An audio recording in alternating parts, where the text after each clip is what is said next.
మరికొద్దిసేపట్లో మహబూబాబాద్లో మహాధర్నా కార్యక్రమం నిర్వహించనున్నారు. దీనికి సంబంధించి బీఆర్ఎస్ నేతలు మాట్లాడుతున్నారు. లైవ్ చూద్దాం. గిరిజనులకు అండగా నిలబడే కేటీఆర్ గారిని సభ అడ్డుకునే నైతిక హక్కు మీకు లేదు. తప్పకుండా రాబోయే రోజుల్లో మీ పతనం మొదలైంది. మానకోటతో పెట్టుకుంటే మూడినట్టే. మీ పతనం మొదలైంది మానకోటే దీనికి ఒక గొప్ప ఉదాహరణ కాబోతుంది అని చెప్పి ఇక్కడి నుంచే మీకు గుణపాఠం నేర్పబోతున్నామనే విషయాన్ని మీరు గుర్తెరిగి మసలుకుంటే మంచిదని చెప్పి తెలియజేస్తా ఉన్నాను. రవిచంద్ర గారు, సరే ఈ యొక్క వేదిక ద్వారా పీడితులకు కావచ్చు, ఎవరైతే గొంతు లేని వాళ్ళకు ఒక గొంతుగా నిలిచే ప్రయత్నం చేస్తూ ఉన్నారు కదా, ఈ సంకేతం ఎట్లా వెళ్ళను సార్? ఇది రాష్ట్రంలో జరుగుతున్నటువంటి లగిచర్లలో సీఎం సొంత నియోజకవర్గమైన కొడంగల్లో జరిగినటువంటి అమానుషాన్ని దీన్ని ఖచ్చితంగా కూడా తిప్పి కొట్టే ప్రయత్నం రైతులు అక్కడి నుంచి రైతుల తిరస్కరణ మొదలైంది. రైతులతో పెట్టుకున్న ప్రభుత్వం బీజేపీ పార్టీ కూడా రైతులను కేంద్రంలో నల్ల చట్టాలు తీసుకొచ్చి చివరికి 1 ఇయర్ పోరాటం తర్వాత సంవత్సర కాలం పోరాటం చేసిన తర్వాత కూడా రైతులను వేధిస్తే బాగోదు అనేది ఒక మెసేజ్ భారతదేశం మొత్తం నుంచి వెల్లుబికినటువంటి నిరసనల ద్వారా నరేంద్ర మోడీ గారి ప్రభుత్వమే వెనక్కు తగ్గి తెచ్చినటువంటి నల్ల చట్టాలను కూడా వెనక్కి తీసుకున్నారు. రైతులను వేధిస్తే, రైతులను బాధ పెడితే, రైతుల ఘోష తగిలితే ప్రభుత్వాలకు మంచిది కాదు. కాబట్టి ఖచ్చితంగా ఇది జరిగినటువంటి ఇక్కడ జరిగినటువంటి ఈ గిరిజనులపై జరిగినటువంటి దాడిని బీఆర్ఎస్ పార్టీ ఖండిస్తుంది. గిరిజన స్త్రీలు, గిరిజనులు, రైతులు చాలా బాధపడ్డారు. వారందరినీ కాపాడుకునే ప్రయత్నం బీఆర్ఎస్ పార్టీ చేస్తుంది. రైతులు అమాయకులు జైల్లో ఉన్నారు. వాళ్ళందరినీ బయటకు వచ్చే విధంగా చేసి చోటు బీఆర్ఎస్ పార్టీ వెంట ఉండి లీగల్గా కూడా లీగల్ టీంని పెట్టింది. వారందరికీ న్యాయం జరిగేలాగా చూస్తుంది బీఆర్ఎస్ పార్టీ. కేటీఆర్ గారు నిత్యం సపోర్ట్ చేస్తూ అండగా ధర్నాకు ఈరోజు మహబూబాబాద్లో జరుగుతున్నటువంటి ధర్నాకు గిరిజనులు బాగా బ్రహ్మాండంగా రాబోతున్నారు. ఈ మహాధర్నా బ్రహ్మాండంగా సక్సెస్ అవుతుంది. నెక్స్ట్ ఇంకా అన్ని జిల్లా కేంద్రాల్లో కూడా తెలుస్తుంది, చేయాలని సంకల్పంతో ఉన్నారు. పార్లమెంట్ సభ్యులుగా ఉన్నారు. ఒకే రోజు ఒక 4-5 కమిషన్లను వెళ్ళి కలవడము, వాళ్ళ గోడు వెళ్ళబేసుకున్న ప్రక్రియ గతంలో ఏ రాష్ట్రం నుంచి చూడని పరిస్థితి. వాళ్ళ చూసినటువంటి ఎన్హెచ్ఆర్సీ కూడా ఇక్కడికి వచ్చి వాళ్ళ బాధ వినే ప్రయత్నం చేస్తూ ఉంది. ఎట్లా చూస్తూ ఉన్నారు సార్ ఇవాళ మానవ హక్కుల సంఘం కావచ్చు, ఇట్లాంటి ఎన్నో సమయం పరిస్థితుల్లో ఎట్లా ఉంటుంది?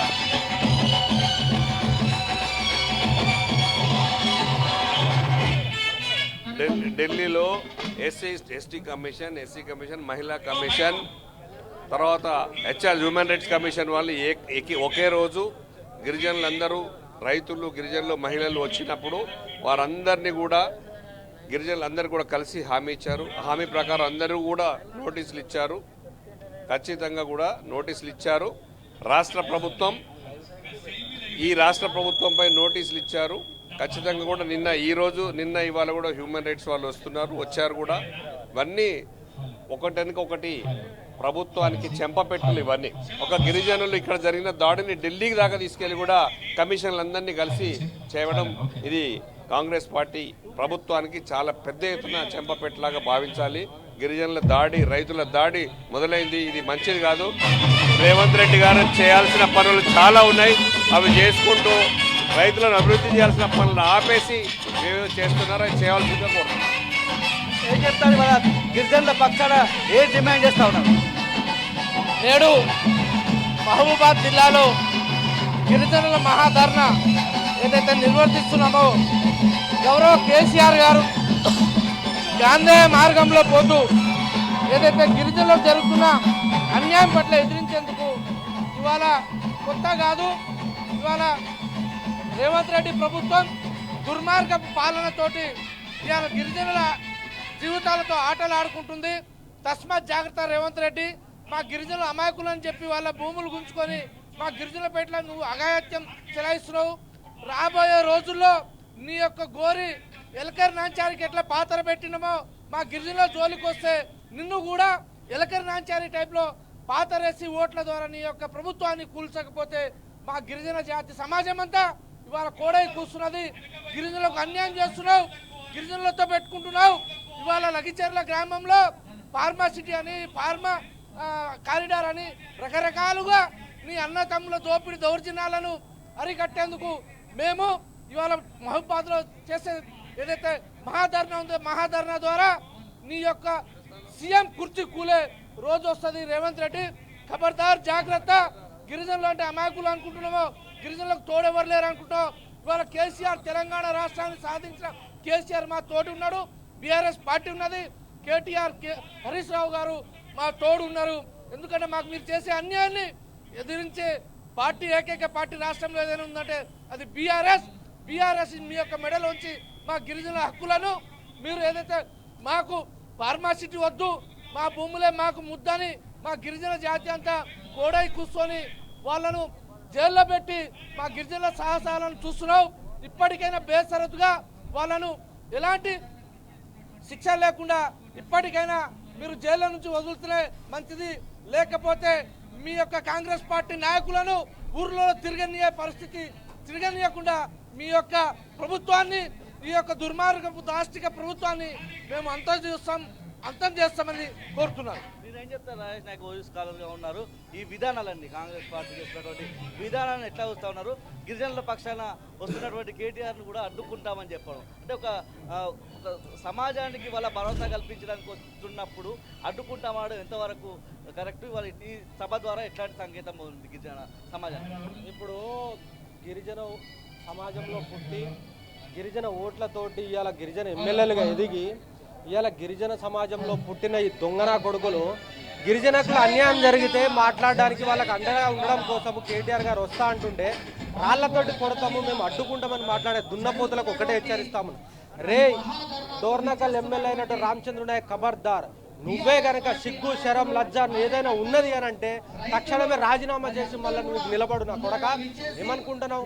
ఇలా గిరిజన ఓట్లతోటి నువ్వు గెలిచి నిలబడి ఇలా గిరిజన పక్షాన ఇలా కేటీఆర్ గారు నిలబడితే ఇలా ఏం మాట్లాడతావు అబ్బాయి నువ్వు? ఇవాళ అల్లునికి అందరం ఎక్కించి లగచర్ల గిరిజనులకు మొత్తానికి మొత్తం నాశనం చేయాలని చూస్తున్నటువంటి రేవంత్ రెడ్డికి నువ్వు ఇవాళ సొత్తుగా మారి పొద్దుగాలు లేస్తే ఆయనకు మసాజ్ చేసుకుంటా, బాడీ మసాజ్ చేసుకుంటా నువ్వు ఇవాళ ఏం చేస్తారో నీకు అర్థం కాని పరిస్థితిలో ఉన్నది. ఖబర్దార్, ఇవాళ స్వచ్ఛందంగా ఇవాళ గిరిజనులు దాదాపుగా 10,000కు ఎక్కువ జనాభా ఇలా వచ్చి కేటీఆర్ గారికి మద్దతు పలికి ఇక్కడి నుంచి రేవంత్ రెడ్డి సర్కార్ని వాళ్ళని దించే కార్యక్రమం ఇక్కడి నుంచి స్టార్ట్ చేయబోతున్నాము. ఖబర్దార్, మేము అనేది ఒకటే, గిరిజనులకు మీరు ఇస్తా అన్న హామీలను నెరవేర్చలేదు, గిరిజనులకు ఇస్తా అని చెప్పేసిన ఎటువంటి దాని మీద ఒకటి చర్యలు లేవు. ఖబర్దార్ రేవంత్ రెడ్డి గారు, మీరు తస్మాత్ జాగ్రత్త అని చెప్పేసి మేము ఇక్కడి నుంచి హెచ్చరిస్తూ ఉన్నాం. చూస్తూ ఉన్నాము వేదిక అంతా కూడా సిద్ధమైన పరిస్థితి మనం చూస్తూ ఉన్నాము. పూర్తిగా నాయకులంతా కూడా రాష్ట్ర నాయకత్వం అంతా వస్తూ ఉన్న పరిస్థితి మనం చూస్తూ ఉన్నాము. దాంతోపాటు వాళ్ళ జిల్లా నాయకత్వం అంతా చేరుకొని ఈ మహాధర్నా విజయవంతం కోసం వస్తూ ఉన్న పరిస్థితి మనం చూస్తూ ఉన్నాము. గిరిజన సమాజం అంతా కూడా ఈ ధర్నా ద్వారా సమాజానికి ఒక సంకేతం ఇచ్చే విధంగా గిరిజనులు కావచ్చు, దళితులు కావచ్చు, లగచర్లకు సంబంధించినటువంటి గిరిజన దళిత పేదలే కాకుండా రాష్ట్రంలో ఏ గిరిజన పేదలకు ఇబ్బంది కలిగిన భూములను చెరబట్టిన వాళ్ళ తరఫున కొట్లాడే విధంగా మాత్రం ఇక్కడ ఒక మహాధర్నా తీసుకోవాలన్న పరిస్థితి మనం చూస్తూ ఉన్నాము. మనతో పాటు మాజీ ఎంపీ గారు ఉన్నారు, జిల్లా అధ్యక్షురాలు బీఆర్ఎస్. మేడం, ఎట్లా ఉండబోతుంది సభ? ముఖ్యంగా ఈ సభ ద్వారా ఎట్లాంటి సందేశం వెళ్ళనుంది? మీ అంతా తెలుసు, గత 20 రోజుల నుంచి కూడా అవుతున్న ఇష్యూ మీకు తెలిసిందే. కేటీఆర్ గారిని మొన్న తీసుకొని రావాలని ఇక్కడ ఈ జిల్లా ప్రాంతంలో ఉన్న చాలా సంఘాల వాళ్ళందరూ కోరిను. వాళ్ళ కోరిక మేరకే మొన్న మహాధర్నా ఏర్పాటు చేసినాం. కానీ ఇక్కడ కాంగ్రెస్ పార్టీ నాయకులు ఓరగా గ్రామ స్థాయిలో, క్షేత్రస్థాయిలో కూడా ఈ వ్యతిరేకత కింద వరకు పోతుందని చెప్పేసి వాళ్ళు అధికారులతో వాళ్ళు ఏదో చేసి బంద్ పెట్టింది. కానీ మాకు మంచిగా జరిగింది, ఎందుకంటే ఇంకా అందరికీ కూడా చాలా కోపం వచ్చింది, చాలా తీవ్రంగా కూడా వ్యతిరేకత ఉంది వాళ్ళ మీద. వాళ్ళ బ్రహ్మాండంగా కూడా అంటే కోర్టు ఆదేశాల మేరకే మేము ఉన్నాము. బట్ స్వచ్ఛందంగా చాలామంది వచ్చేటట్టున్నారు, అందరూ సంఘీభావం తెలపడానికి వస్తున్నారు.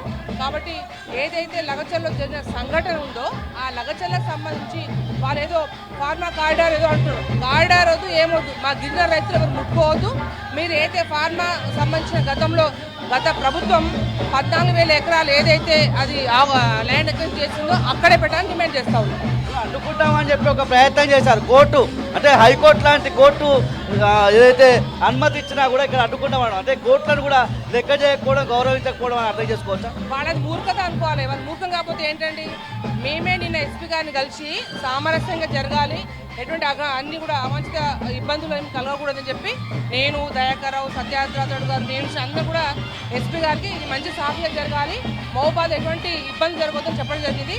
వాళ్ళందరికీ కూడా చెంపపెట్టేదో కూడా వాళ్ళు గిరిజన వ్యతిరేకులు అయితేనే వాళ్ళు అడ్డుకుంటారు. మొత్తంగా చూస్తే కళాకారుల నృత్యాలు కూడా మనం చూస్తూ ఉన్నాము. కళాకారులు కూడా ఇక్కడ చేరుకున్న పరిస్థితి. బీఆర్ఎస్ సంబంధించినటువంటి రాష్ట్ర నాయకులు, అదేవిధంగా గిరిజన, దళిత, పేద వర్గాలన్నీ కూడా చేరుకుంటున్న పరిస్థితి మనం చూస్తూ ఉన్నాము. మహాధర్నా విజయవంతం కోసం ప్రజలంతా కూడా, ఇక్కడ గిరిజన ప్రాంతంగా ఉంటుంది, గిరిజన ప్రాంతానికి సంబంధించిన ప్రజలంతా కూడా స్వచ్ఛందంగా తరలి వస్తున్న పరిస్థితి మనం చూస్తూ ఉన్నాము. కాసేపట్లోనే టీఆర్ఎస్ వర్కింగ్ ప్రెసిడెంట్ కేటీఆర్ గారు కూడా ఇక్కడికి చేరుకునే అవకాశం మనకు కనిపిస్తూ ఉంది. 11 గంటల నుంచి 2 గంటల వరకు అయితే శాంతియుత ధర్నాకైతే పిలుపునిచ్చిన పరిస్థితి. స్వచ్ఛందంగా పెద్ద సంఖ్యలోనే ఇక్కడికి ప్రజలంతా కూడా తరలి రానున్నారని మనం చెప్పుకోవాల్సి ఉంటుంది. ముఖ్యంగా కేటీఆర్ గారు వచ్చి గిరిజనులు కావచ్చు, దళితులకు కావచ్చు, ఇవాళ పేదల పక్షాన కాంగ్రెస్ ప్రభుత్వం భూములను చెలబడుతున్న క్రమంలో ఒక భరోసా ఇచ్చే విధంగా, అటు న్యాయపరంగా కావచ్చు, ఒక నైతిక స్థైర్యం ఇచ్చే విధంగా వాళ్ళ వెనుక నిలబడతాము, ఒక భరోసా మా నుంచి ఉంటుంది, బాసటగా నిలుస్తామని చెప్పే ప్రక్రియ అయితే ఈ మహాధర్నా ద్వారా మనం చూస్తూ ఉన్నాము. పెద్ద సంఖ్యలో ఇప్పటికే గ్రామాల నుంచి, అంటే మహబూబాబాద్ జిల్లా అంటే మహబూబాబాద్ పార్లమెంట్ నియోజకవర్గం కూడా, ఈ పార్లమెంట్ నియోజకవర్గంలో మొత్తం 7 అసెంబ్లీ సెగ్మెంట్లు ఉంటాయి. నర్సంపేట ఒక నియోజకవర్గము తప్ప మిగిలిన 6 నియోజకవర్గాలు కూడా పూర్తిగా ఎస్టీ రిజర్వ్ నియోజకవర్గాలుగా ఉంటాయి. మా తరఫున ఏం చెప్తారు కేటీఆర్ గారు వచ్చి, మాకు ఏ విధంగా భరోసాగా నిలుస్తారు, ఏం మాటలు చెప్తారు, లగచర్లే కాకుండా రాష్ట్రంలో ఇతర ఇండస్ట్రీలు ఏమన్నా తీసుకొచ్చే విధంగా, అన్యాయంగా దళిత, గిరిజన, పేదలు, అదేవిధంగా బీసీలు వాళ్ళ భూములు చెరబడితే మేము అండగా ఉంటాము, మీ వెనుక నిలుస్తాము, న్యాయపరంగా కావచ్చు, పార్టీ పరంగా కావచ్చు, అనేక విధాలుగా అండగా ఉంటామనేటువంటి ఒక సంకేతము, సందేశము మానుకోట జిల్లా కేంద్రంగానైతే వెళ్ళను. Right Ravikant, thanks for updates.